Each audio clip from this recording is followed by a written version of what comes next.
네, 최고 시속 180km의 속도로 달리면서 수도권 곳곳을 30분 이내로 이어주는 GTX ABC 노선이 평택, 춘천, 아산, 동두천까지 연장됩니다. 또 인천과 김포, 원주, 남양주, 수원 간 출퇴근 시간을 획기적으로 줄여줄 GTX DEF 신설도 추진됩니다. 경제부 이승윤 기자와 함께 자세한 내용 알아봅니다. 안녕하십니까? 네, 안녕하세요. 자, 윤석열 대통령이 출퇴근 30분 시대 교통격차 해소를 위해서 우선 GTX ABC 노선을 연장하겠다, 신속하게 추진하겠다 이렇게 밝혔죠.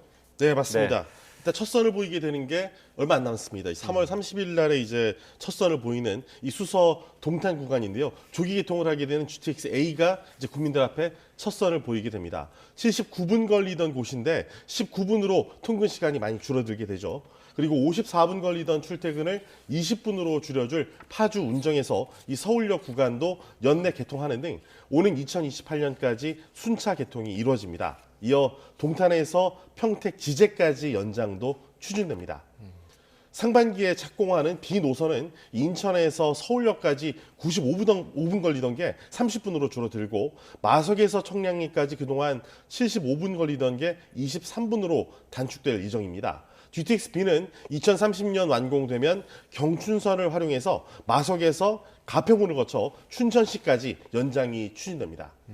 이번엔 GTX-C 살펴보겠습니다. 75분 걸리던 덕정에서 삼성역 구간을 29분 만에, 또 80분 걸리던 수원에서 삼성역 구간을 불과 27분 만에 주파하는 이 GTX-C 노선은 2028년 개통을 목표로 오늘 착공식이 열렸습니다. 북으로는 동두천, 남으로는 아산까지 연장도 추진됩니다. 정부는 이 수도권 GTX 사업을 본격화해서 출퇴근 시간을 기존보다 절반가량 줄이겠다는 구상입니다. 예, 여기에 대해서 오늘 GTX DEF 신설도 발표가 됐는데요. 여기는 어디가 연결되는 겁니까? 예, 주로 이제 GTX A, B, C가 수직하고 수평축을 담당을 했다면은 이 DEF는 X자와 이게 환영으로 일기에서 빠진 곳을 보완하는 그런 역할을 하게 됩니다. 예. 수도권에 있는 주요 지역 중에 좀 빠진 예를 들어 김포나 인천 지역이 들어가게 되는데요. 특히 한때 김부선, 즉 이 탤런트 김부선 씨가 아니라 김포 부천선이 되는 것 아니냐는 논란으로 관심을 끌었던 이 GTX-D의 경우에 이 더블 Y자 형태로 결정이 됐습니다. 인천공항에서 출발해서 영종, 청라, 가정, 가정 등을 거쳐서 통과하는 한 축이 있고요. 또 김포 장기에서 출발해서 검단 계양을 거치는 또 다른 축이 이 부천 대장에서 모이게 됩니다. 이후 이 부천 종합운동장, 광명 시흥, 가산, 신림, 사당, 강남, 삼성 등 이 주요 역으로 연결이 됩니다. 이어 삼성에서 위쪽으로는 잠실, 강동, 교산, 팔당으로 연결되는 노선이 있고 또 아래쪽으로는 이 수서, 모란, 경기, 광주, 곤지암, 이천, 여주, 원주까지 이어지는 노선으로 나뉩니다. 제가 이렇게 불러드린 이유는 아무래도 많은 시청자분들께서 우리 집도 혹시 좀 이 부근에 끼지 않을까 궁금해하실까 봐 제가 좀 불러드리고 있고요. GTX-E는 인천공항에서 출발해서 영종, 청라, 가정, 작전, 대장, 등촌, DMC 이쪽 YTN 부근이죠. 예. 연신내, 평창, 신정릉, 광운대, 신내, 구리, 남양주, 왕숙, 투 덕소로 이어지는 구간으로 제시됐습니다. 앞으로 인천공항에서 내려서 강북권으로 가고 싶으면 GTX-E를 타면 되고요. 강남권으로 가려면 GTX-D를 타면 됩니다. 예. 자, 그다음에 F도 한번 설명해 네, 주시죠. F는 이제 수인분당선과 서해선 등 기존의 철도 노선을 이제 활용하게 됩니다. 그래서 수도권을 크게 한 바퀴 도는 그런 외곽 순환선인데요. 예. 정부는 GTX-T 이 F 구간을 1, 2단계로 나눠서 1단계는 2035년 개통을 목표로 한 이 현 정부 임기 내에 이 예비 타당성 통과를 추진할 예정입니다. 또 GTX 1기인 ABC 노선은 하루 86만 명, 2기까지 완성되면 아마 183만 명이 하루에 이용할 것으로 보입니다. 앞으로 수도권이 이렇게 되면은 30분, 충청, 강원권도 앞으로는 1시간 안에 연결할 수 있는 초연결 광역경제생활권이 아마 앞으로 실현될 수 있을 전망입니다. 박상호 국토교통부 장관의 발표 직접 들어보시겠습니다. 새로 연결되는 지역들이 수도권의 인구와 산업을 나눠받아서 함께 같이 더불어 발전할 수 있도록 그렇게 노력하겠습니다.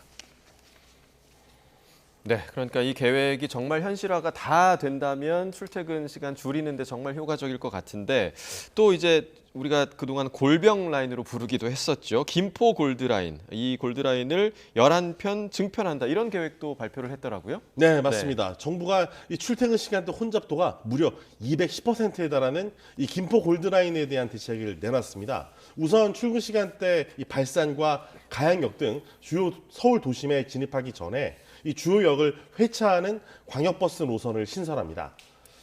전세버스와 2층 전기버스는 물론이고요. 시내버스를 증차해서 출근 시간대 운행 횟수를 기존의 80회였는데 120회까지 늘릴 계획입니다. 또 김포와 서울을 잇는 올림픽대로에 이 중앙버스 전용 차로를 단기적으로 도입합니다. 열차 운행 횟수도 늘리게 됩니다. 오는 6월부터는 열차 6편을, 내후년 하반기부터는 5편을 또 추가로 투입해서 배차 간격을 2분대까지 한번 줄여보겠다는 계획이고요. 또 안전을 위해서 철도경찰을 추가로 배치하고 앱을 통해서 혼잡도를 시민들이 미리 알 수 있도록 할 예정입니다. 박상우 교통부 장관의 발표 역시 들어보시겠습니다. 편리하고 쾌적한 출퇴근 환경을 조성하기 위해서 2층 전기버스를 비롯한 광역버스를 집중적으로 투입을 하고요. 또 전용 차로 운영 같은 버스 속도와 서비스 향상도 추진을 하고 예, 또 한 가지 눈에 띄던 게 철도와 도로를 다 지하화하겠다고 하더라고요. 네, 아무래도 우리나라 이제 땅이 좁고 도시에서 특히 아파트나 이런 주거 공간이나 사무 공간에 대한 수요가 높다 보니까 아무래도 좀 이런 철도나 도로를 지하화해서 도시 공간을 좀 재구조화해서 좀 쓸만한 공간을 더 늘려보겠다 이런 청사진을 발표한 건데요. 이 지상철도를 지하에 새로 건설을 하고 상부 공간을 업무지구 등으로 조성하겠다는 겁니다. 오는 3월 전국을 대상으로 종합 계획을 수립하고 내년 말에 노선을 정할 계획입니다. 이 만성적인 도로 정체를 해결하기 위해 지하 고속도로 사업도 본격화합니다. 오는 2026년부터인데요. 단기적으로 수도권 제1순환도로 그리고 경부, 경인 지하 고속도로를 착공합니다. 네. 자, 지금까지 이제 설명을 해주신 그런 계획들은 지금 수도권 관련 계획들이고 윤 대통령이 또 좋은 교통 혜택을 지방에서도 누릴 수 있게 하겠다. 전국 대도시로 GTX 확대하겠다. 이런 발언도 했더라고요. 네, 맞습니다. GTX처럼 이제 광속보다 빠른 시속 180km의 속도로 달릴 수 있는 그런 노선을 여러 군데 만들겠다는 건데요. 예. 일단 대통령은 부울경, 그리고 대구, 경북, 대전, 세종, 충청, 그리고 광주, 전남 등 총 4개 도시권에 최고 시속 180km급의 XTX, 즉 광역 급행철도를 추진하겠다고 약속했습니다. 또 대전과 세종, 충북을 아우르는 급행철도, 이번 이름이 또 CTX입니다. 선도 사업으로 추진을 하고요. 정부는 2기 GTX 구축을 포함해서 이런 교통 분야 3대 혁신 전략에 134조 원을 투입할 예정입니다. 예산 절반을 넘는 이 75조 원은 민간 투자를 적극적으로 유치를 해서 재원을 마련한다는 계획인데요. 이렇게 해서 전국에 GTX 시대를 열겠다는 계획을 오늘 발표했습니다. 네. 예, 재원 마련이 앞으로 관건이 될 것 같은데요. 이 부분에 대해서 전문가들 평가는 어떻습니까? 정말 뭐 땅에서 돈이 많이 나오면 얼마나 좋겠습니다. 예. 근데 이게 결국은 돈인데 절반 정도가 이제 민간에서 나오는 게 아무래도 약간 좀 문제가 되지 않겠느냐, 예. 좀 걱정이 된다 이런 게 많았습니다. 이번 계획을 달성하는 데 들어간 예산 한번 살펴보면은 모두 134조 원입니다. 정말 어마어마한데요. 이 재원을 한번 구체적으로 따져보면은 국비 30조 원, 지방비 13조 원, 그리고 민간 75조 2천억 원, 신도시 조성 원가 반영되는 게 9조 2천억 원 정도고요. 공공기관에서 5조 6천 원 등으로 구성이 됩니다. 이 GTX DEF 신설 노선하고 지방 STX 사업 등은 민간 투자 유치 방안을 적극 검토하기로 했습니다. 바로 이 부분인데 이 민자철도는 민간에서 사업비의 50% 이상을 투자하고 운영비의 100%를 부담하는 방식입니다.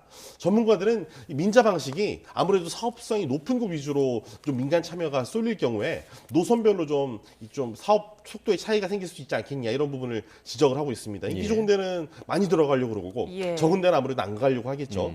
또 일부 민자철도는 이 민간의 적극적인 참여 의지가 변수가 될 수 있고 또 개발 계획 확정과 추후 교통비 수준에도 원래 계획과는 좀 편차가 생길 수도 있다고 경고했습니다. 뭐 예. 예를 들어 지금 일부 민자철도 같은 경우 좀 가격이 비싸잖아요. 예. 그런 게 GTX도 발생할 수 있는 거고요.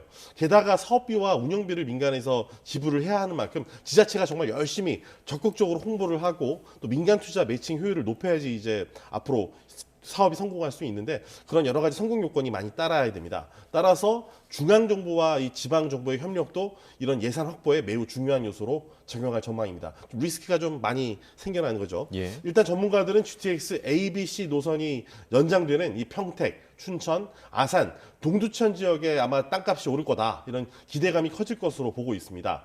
GTX 1기의 예산을 담당할 지자체 재원이 충분할지 이것도 참 사업 현실화의 중요한 관건이 될 것이라고 지적을 하고 있습니다. 또 GTX D, E, F 노선 역사 신설 부지와 인근의 이 수혜지에 대한 기대감도 커질 전망입니다. 또 해당 노선이 여러 지자체를 통과할 예정이라서 이번 5호선의 경우도 그렇지만은 지역별 노선 위치나 역사 배치, 뭐 배분을 놓고 지자체 간의 갈등 조율도 앞으로 있을 거거든요. 예. 이런 부분도 앞으로 이제 넘어야 할 산이겠죠.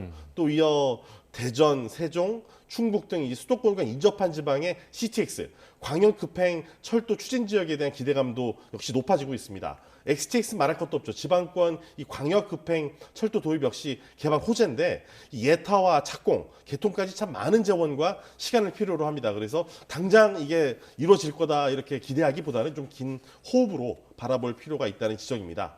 당장 땅 사러 가서는 좀 약간 예. 안 된다는 얘기죠.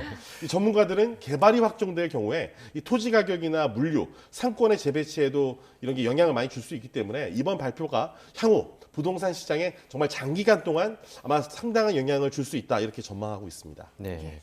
자, 앞으로 이 계획이 현실화되는 과정을 전 국민이 아마 관심 있게 지켜볼 거라고 생각이 듭니다. 경제부 이승윤 기자와 이야기 나눠봤습니다. 고맙습니다.